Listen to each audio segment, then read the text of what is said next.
There's a very exciting event going on Sunday, July 30th in New Bedford South End. It's called the Whaling City Triathlon. But if you soak in bed on Sunday morning, you're liable to miss the whole thing. The Whaling City Triathlon starts at 8 a.m. It's based at Fort Taber. More than 400 competitors are expected. Here to talk about the triathlon is Mark Walter of Sun Multisport Event. How are you, Mark? And thanks for coming in. Very good, Jim. Thanks for having me. All right. This is the 8th year of the New Bedford Triathlon. Have you seen some steady growth? I know I'm probably in all the ones you do, but talk about New Bedford specifically. Yes, we have. It has been an event that continues to garner interest from Massachusetts and beyond. And this year we're actually tracking to hit 500 athletes, which would be a new high. All right. What is a triathlon for those who may not know? It's quite a demanding event. That's right, Jim. It can be demanding, but honestly, we see people of all different shapes and sizes and levels of experience, from a very experienced, seasoned athlete to the weekend warrior.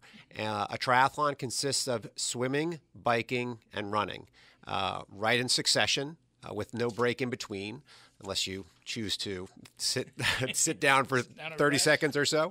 The triathlon at Fort Taber Park will consist of a quarter-mile swim in Buzzards Bay, right from within the confines of the park. Athletes then will exit the water and run to an area that's called Transition, which is a fenced-in area with everyone's bikes. They grab their bike, and then they will go and ride a 12-mile bike course up and down East, West, and South Rodney French Boulevard with a little lollipop loop into David, Cleveland, and Mott Streets. And it's essentially a two-loop course, which is 6 miles done twice, and that's how you get to the 12 miles. Mm-hmm. They then return to Transition to put their bikes on the bike racks that we've set up for them, and they go out on a run, which is a 3.1-mile run that is all on walking paths and sidewalks that goes up West Rodney French Boulevard and then returns into Fort Taber Park, goes around Fort Rodman, goes out on the pier. And it's really one of the most scenic races in New England, I would say. It's just a gorgeous swim, great views of the water, and that run that takes you around Fort Rodman is pretty unique. And there are local people that are involved in this, but there are lots of other people from lots of other places, too. This is just confined to local folks. Absolutely not. It is open to anyone from anywhere. This year's event already has athletes registered from 10 different states. Of course, we have representation from all the New England states, but also from New York, Maryland, Pennsylvania, and North Carolina. Mm-hmm. Men and women. Men and women, as well as kids as young as 10 or 12. We've got a few of those as well. Some of them are participating as individuals, and sometimes we have moms and dads sign up for a relay team, and maybe the child does the run or the bike or the swim while mom or dad take on the other legs of the triathlon. You have a number of these races, Mark, is that right? I know I saw a list of races, a list of triathlons or events besides New Bedford. That's what your company does, really, right? That's correct. We have been producing events since 2002, and Sun Multisport Events currently produces 8 events, which include races, camps, conferences, and expos, all in Massachusetts currently. And we have triathlons like the Whaling City Triathlon, as well as some trail races and also a big endurance event expo. So there's different levels of preparation because there's different people running, as you say, weekend warriors and some people who do this quite regularly. You've got to be in shape, I would imagine, right? That's right. Some people, especially those that are doing their first one, will devote a lot of time training for it. And the other thing I should mention, Jim, is that it's the Whaling City Triathlon, but we also offer within the event what's called a duathlon and a splash and dash. So a duathlon is just run, bike, run, so no swimming. And then the splash and dash is just swim and run. Mm-hmm. And this is just another way of helping to grow the event, to attract people of all levels of interest and experience. You know, some people maybe don't have a bike or don't like riding a bike. So that's where the splash and dash is helpful. Some people have some anxiety about swimming in open water, and that's where the duathlon comes into play. So it's nice to have those options, and I think that's what has contributed to the growth of participation over the years. You're listening to Townsquare Sunday. I'm Jim Phillips, and my guest is Mark Walter of Sun Multisport Events, the people behind the Whaling City Triathlon on July 30th in New Bedford South End at Fort Tabor and areas around it. There'll be plenty of emergency services for people who need that kind of help, right? Absolutely. The swim is our safety plan includes the swim being supported with lifeguards, which will be in kayaks or paddle boards. We'll also have New Bedford police in a boat also supporting the event. And then for sure, we have also an ambulance and EMTs on site in the event of any kind of injury, no matter how serious. All right. And those things have to happen in events like this, obviously, because some people react differently on different days. Some folks may need a hand. Along with this event, there are some traffic changes in and around the peninsula of the South End. So let's talk about those traffic changes. People who may get up early that day and might be unaware of this, might have a hard time, initially at least, figuring it all out. But there will be traffic open, or areas for traffic to be open throughout the course. Is that right? Yes, so let me address that, Jim. One of the unique features of the event is the bike course is closed to traffic, but we do have lanes available for cars to navigate the roads around the race. So again, there aren't a lot of races in Massachusetts where a bike course is closed, and that also is one of the nice features of the event, especially for people that maybe have never done a race before. It gives them that comfort of, I don't have to worry about cars. So what we do for this course is we essentially have East and West Rodney French Boulevards divided into thirds is probably the easiest way to think about it, with one bike lane going north, one bike lane going south, and then we have a lane available for cars.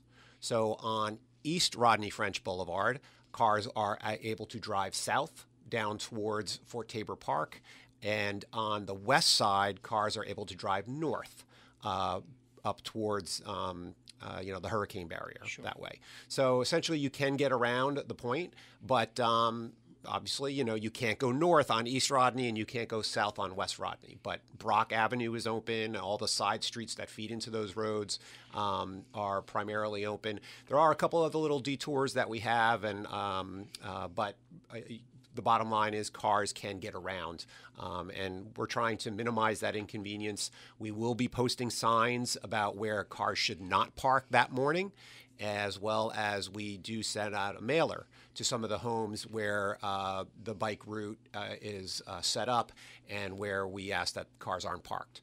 So we do everything we can to try to minimize that inconvenience. Very much appreciate the opportunity to come in today and speak with you and have your listeners hear about what's going on. But it's all for a great event and a great event experience that's safe. Let's talk about attendance.